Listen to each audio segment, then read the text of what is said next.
CBS News political contributor and host of the Article 1 podcast, Molly Hooper, is with us now to break down what's been happening and what we can expect today. So, Molly, what progress, if any, have been made on these stimulus talks since yesterday? And, I mean, I know that a lot of people aren't feeling that confident, but anything's possible. What do you expect today?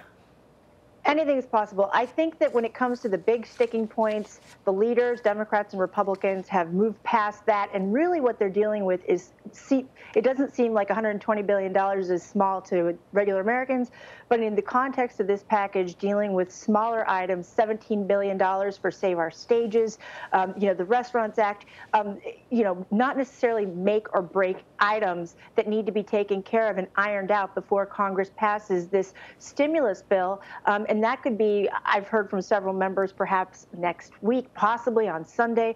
But it's just those last-minute details that need to be taken care of.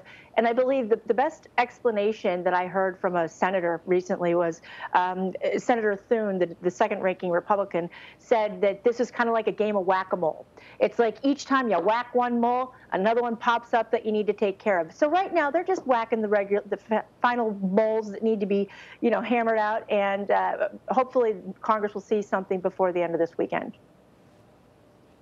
So a large portion of the money that's going to pay for this, that's supposed to pay for this, comes from unused money from the CARES Act. And a lot of that was supposed to go to the Federal Reserve for the Federal Reserve's lending program.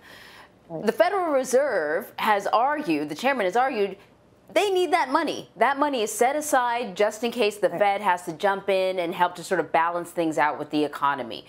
Is there a concern, and I asked earlier this question, is there a concern that the Congress may be robbing Peter to pay Paul? Well, here's the thing about that money. I think it's about $450 billion. That's money that was given to the Reserve, the Federal Reserve, so that they could loan it to these Main Street institutions, the Main Street lending program. And at a hearing last week, Secretary Mnuchin said here was the problem with that money.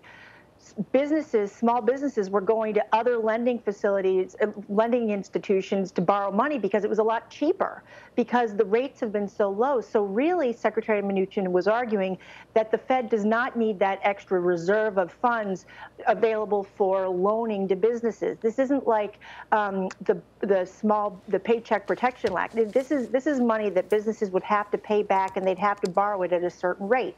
So Pat Toomey, who's going to be the chairman if the Republicans hold on to the Senate, will be the chairman of the Banking Committee, says the Fed does not need that money. It just gives them too much power to do whatever they want with this tranche of money. And Democrats are arguing, well, but if you take this ability to lend that money away, then you're tying the hands of the Biden administration. So that is an issue that Pat Toomey is fighting on, but I'm not sure how big of a deal it is. I don't think that it's necessarily a make or break deal in terms of moving forward with this ostensibly second funding package for the CARES Act.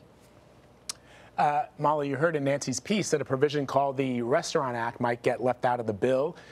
Tell us why, tell us why that would happen, especially when there are so many small businesses like restaurants that are suffering or even closing. There's a narrative out there from a lot of conservative outlets that the journalists, the media has championed lockdowns, which is simply not true. I mean, the lockdowns are as advised by either governors or mayors, and oftentimes they're done in conjunction with the CDC and the Department of Health and Human Services. But I can tell you, and Anne-Marie and I have talked about this, Molly, you've talked about this with us, my heart breaks for every single restaurant that is not going to be able to survive this pandemic. And there are so many in my neighborhood alone that my wife and I walk by every day just hoping that they're able to come back, and they're not. And so no one wants to see this happen. So why would this provision be left out? Well, okay, so this is $120 billion.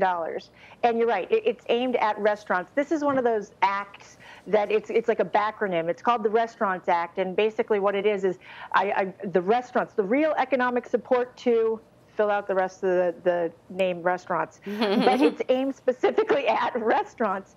And I think that Republicans are arguing that even though it's not these restaurants' faults, it's the problem that these, and Republicans would call them liberal mayors and governors, are putting these draconian restrictions on restaurants from acting that really it's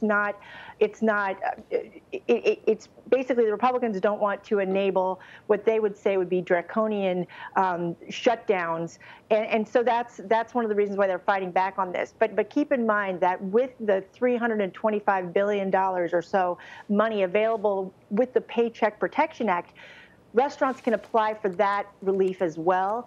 And so that's why this hasn't been a make or break item, and it's a big chunk of money.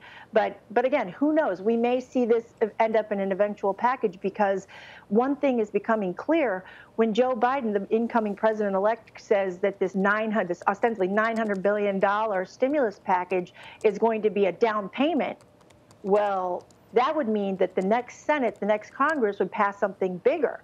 However, if Republicans are in control of the Senate, Republicans are saying, we're not going to do much more beyond that. And Democrats are saying, okay, well, we need to fight for everything we can in case this is not just a down payment, in case this is the big payment. And we can, try to get things later in another, next year. But really, they got to focus on pushing for whatever they can to get into this stimulus bill. The thing about restaurants that makes, and they're not the only business, but particularly with restaurants, the PPP money had to go to paychecks. And a lot of these restaurants ended up spending additional money that they would have normally not spent to stay open. They put structures outside, maybe they had to buy takeout containers, and they were prohibited from spending some of the money that they received on all of this extra stuff because they had to spend it on paychecks. And I think that that's part of the reason why they're saying they kind of, they deserve or need a cutout when it comes to this stimulus bill, but they're probably not the only business that found themselves in a similar situation. That being said, right, the government will shut down if the funding isn't passed by midnight. That's like a whole other thing. Where do negotiations stand on that? Well, negotiations, this has been a big year, hasn't it? To say the least. Basically, what's happening right now is they're on the 1 yard line, as Mitch McConnell would say, and the big $1.4 trillion funding bill that will keep government in the green, essentially, throughout the next year, that is pretty much done. But again, lawmakers and leaders want to tie that to the stimulus package to make sure that they get enough votes to pass both. So what's happening is right now, today, this morning, the leaders will decide whether they need to pass a sort of maybe 1 or 2 or 3 day stopgap funding measure just to keep a continuing resolution of sorts to keep the government funded through the next few days while they work out the final details on this stimulus package. But we'll hear more about that later today. Lawmakers are expected to be in town through the weekend and into early next week in order to pass these measures. But really, the big sticking point again is that $900 million stimulus bill. And that's one thing that leaders are getting close to approving, but again, those moles keep coming up that they need to whack, and that's what's going to be happening today and tomorrow. All right, Molly Hooper, always great to have you, Molly. Thank you very much. Great to, thank you.